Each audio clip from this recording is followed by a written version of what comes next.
ये सवाल देखने में बड़ा ईज़ी लगता है, बट इसका ईज़ीनेस ही कहीं न कहीं आपके मार्क्स को डिस्ट्रॉय कर सकता है। क्योंकि जनरली क्या होता है कि जो कॉमन मिस्टेक लोग करते हैं कि वहाँ जो लिखा हुआ है कि scale reads from 0 to 50 KG. Now spring balance अगर 50 केजी रीड करता है, तो वो तो मास रीड कर रहा है।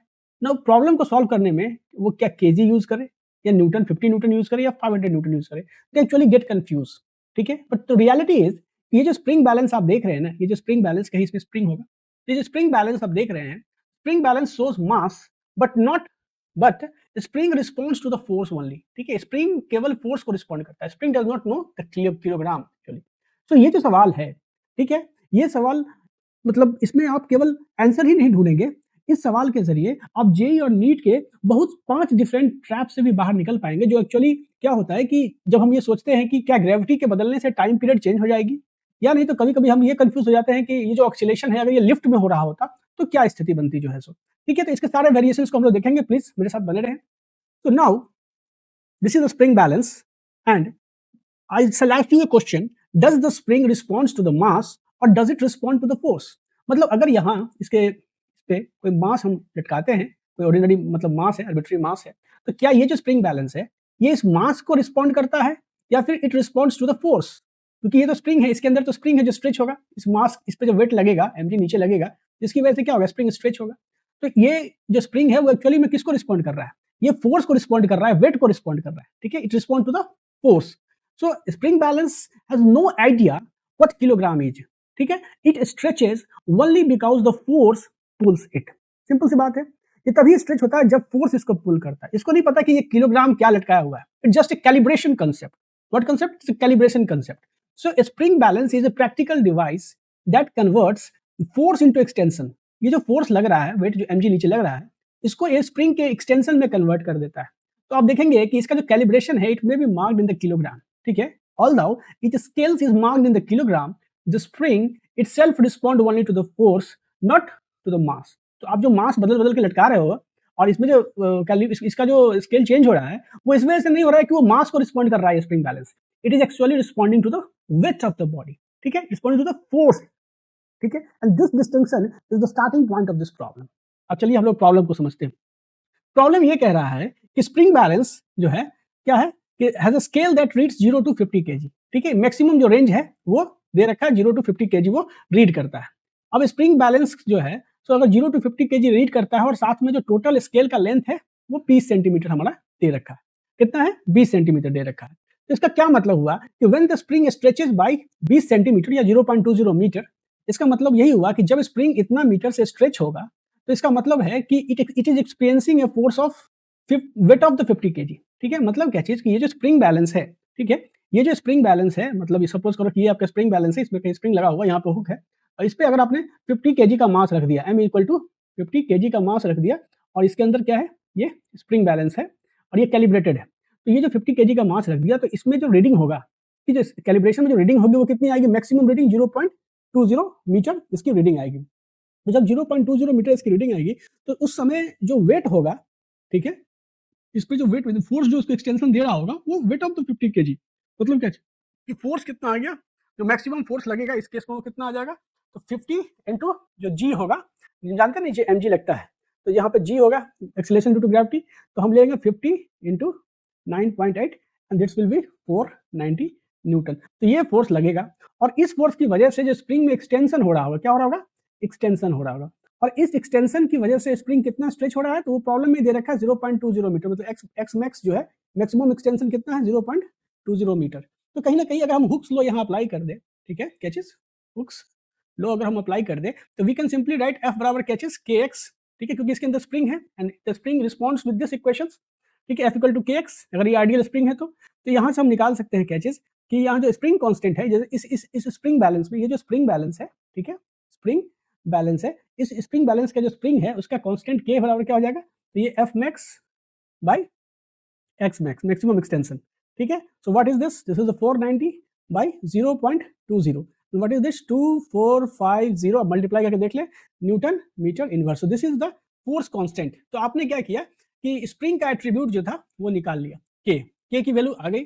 अब ऑब्जेक्टिव बताइए, सवाल क्या कह रहा है कि ए बॉडी इज सस्पेंडेड, ये नहीं कह रहा है कि मास क्या उस बॉडी का, but a body is suspended, some body is suspended जिसका मास नहीं पता है, विद दिस बैलेंस, और उसको क्या किया गया है, उसको डिस्प्लेस किया गया और रिलीज कर दिया गया है, और वो ऑक्सीलेट कर रहा है with A time period of 0.6 second.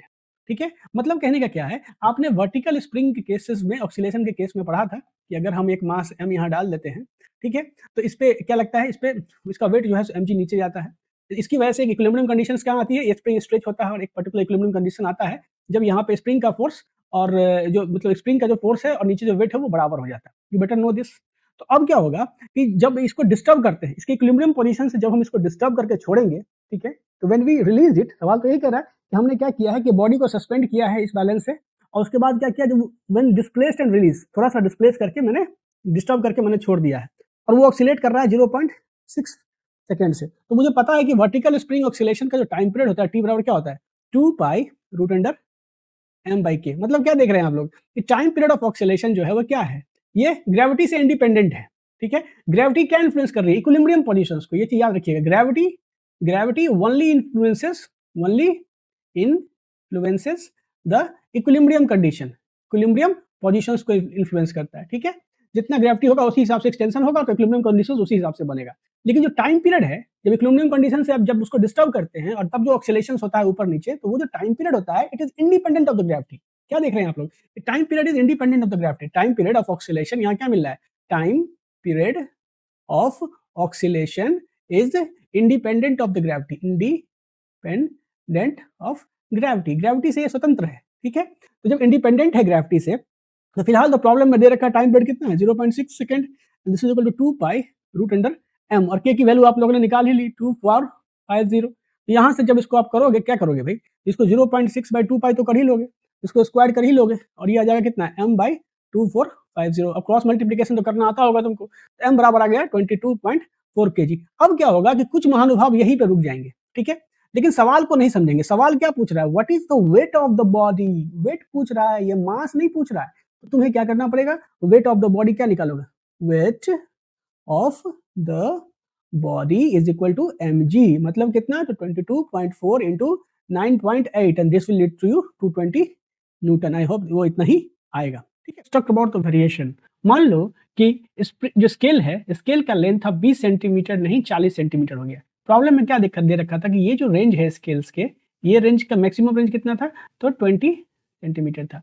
अब ये 20 से 40 सेंटीमीटर हो गया। तो उस केसेस में क्या होता है कि अगर स्केल लेंथ चेंज हुआ, तो हम क्या समझ सकते हैं कि केवल स्केल लेंथ के चेंज होने से क्या हुआ होगा, केवल स्प्रिंग कांस्टेंट चेंज हुआ होगा। क्यों, क्योंकि अगर स्केल लेंथ लंबा हो गया, 20 सेंटीमीटर से 40 सेंटीमीटर हो गया, तो कहीं ना कहीं स्प्रिंग जो होगा, उसमें जो स्प्रिंग लगा होगा वो क्या होगा, वो सॉफ्टर स्प्रिंग होगा। कैसा होगा, सॉफ्टर स्प्रिंग लगा होगा। ठीक है, और सॉफ्टर स्प्रिंग की वजह से क्या होगा, तो एक्सटेंशन लंबा होगा, ज्यादा होगा, और सॉफ्ट स्प्रिंग जब होगा तो क्या होगा, तो के की कांस्टेंट क्या हो जाएगी, घटेगी, के स्मॉल हो जाएगा। ठीक है, और अगर स्केल लेंथ छोटा हो गया, मतलब मान लो कि अब ये जो एक मतलब ये रेंज छोटा हो गया, इसका मतलब क्या है, ये मान लो कि ये 10 सेंटीमीटर का स्केल रेंज हो गया, इसका मतलब क्या है कि स्केल लेंथ शॉर्टर हो गया, मतलब कि इसमें स्टीफर स्प्रिंग लग गया। ठीक है, तो इसका मतलब एक स्प्रिंग कांस्टेंट के ज्यादा हो गया। तो अल्टीमेटली क्या हो रहा है कि हम कैलिब्रेशन अगर चेंज होता है, दिस इज व्हाट, अगर हम स्केल लेंथ चेंज करने की बात करें, मतलब कैलिब्रेशन चेंज हो रहा है। कैलिब्रेशन चेंज हो रहा है, इसका मतलब हमको स्प्रिंग कांस्टेंट के निकालना होगा, and then we have to use the formula T बराबर 2 pi root under of m by k. ठीक है, तो एक तो यहाँ लोग गलती करते हैं। दूसरा जो केस हमारा हो जाता है वो है कि if the time period changes, मान लो कि प्रॉब्लम में कहा गया कि टाइम पीरियड जो है, सो जो पहले था 0.6 सेकेंड का, ठीक है, जब वो मास आपने इस पर लटकाया था और जब इसको आपने डिस्टर्ब किया, क्या किया, डिस्टर्ब किया, तो क्या हुआ, ये ऑक्सीलेशन स्टार्ट कर दिया। ऑक्सीलेशन जब स्टार्ट किया तो जो टाइम पीरियड था वो 0.6 सेकेंड का था। अब मैंने मान लो कि कहा कि टाइम पीरियड 0.8 सेकेंड हो गया। टाइम पीरियड चेंज हो गया तो लोग सोचते क्या चीज है कि मास चेंज हो गया।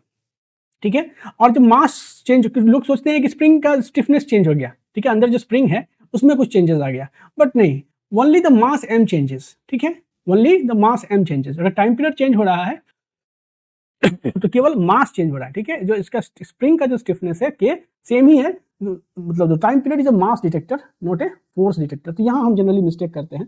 तो अदर केस है हमारा कैचेस कि अगर हमसे पूछा जाए कि बैलेंस का रीडिंग क्या है, what is the reading of the balance, तो हम सिंपल जो है स्टैटिक एक्सटेंशन, जो इक्विलिब्रियम पोजीशंस में जो हमारा रीडिंग शो करता है, जिस समय हमारा बॉडी का जो मास है, वेट जो कि क्या है mg है, और जो एक्सटेंशन फोर्स जो स्प्रिंग का ऊपर की ओर लगता है kx, वो बैलेंस्ड हो जाता है। सो उस केसेस में है, मतलब हम लोग बैलेंस रीडिंग निकालते हैं। सो ऑक्सीलेशन इस केसेस में इर्रेलेवेंट हो जाता है अगर आपसे बैलेंस रीडिंग पूछ दिया जाए जो है, ठीक है। तो अब जरा लिफ्ट का केस देख लीजिए। ये जो आपका स्प्रिंग बैलेंस है वो एक लिफ्ट में रखा हुआ है और हम ये जानना चाहते हैं कि जो टाइम पीरियड है वो क्या बदलेगी, ऑक्सीलेशन का जो टाइम पीरियड है क्या वो चेंज होगा जब लिफ्ट अपवार्ड डाउनवार्ड एक्स या फिर लिफ्ट एक्सेलरेटिंग या लिफ्ट रेस्ट में होगा, तो इससे टाइम पीरियड पे क्या असर पड़ेगा जो है। सो जो टाइम पीरियड आपको प्रॉब्लम में मेंशन था टी इक्वल टू 0.6 था मेंशन, क्या था, टी इक्वल टू 0.6 मेंशन था। इस पे जब यहाँ पे हम एक मास अटैच करते हैं, ठीक है, डमी मान लो एम मास का ये ऑब्जेक्ट है और ये लिफ्ट अगर अपवर्ड की ओर मूव कर रहा है, हम लोग डेप्थ में समझते हैं इसको जो है। सो तो इस पे जो फोर्स लग रहा है, इस मास पे जो फोर्स लग रहा है वो क्या फोर्स लग रहा है, एम जी नीचे लग रहा है। मैं ये फोर्स कैसे डिसाइड करूंगा, मैं पहले अपना फ्रेम डिसाइड करूंगा, तो मैं आ गया लिफ्ट के फ्रेम में, क्योंकि मैं इसमें कंफर्टेबल हूँ। लिफ्ट के फ्रेम में इस प्रॉब्लम को समझने के लिए मैं कंफर्टेबल हूँ।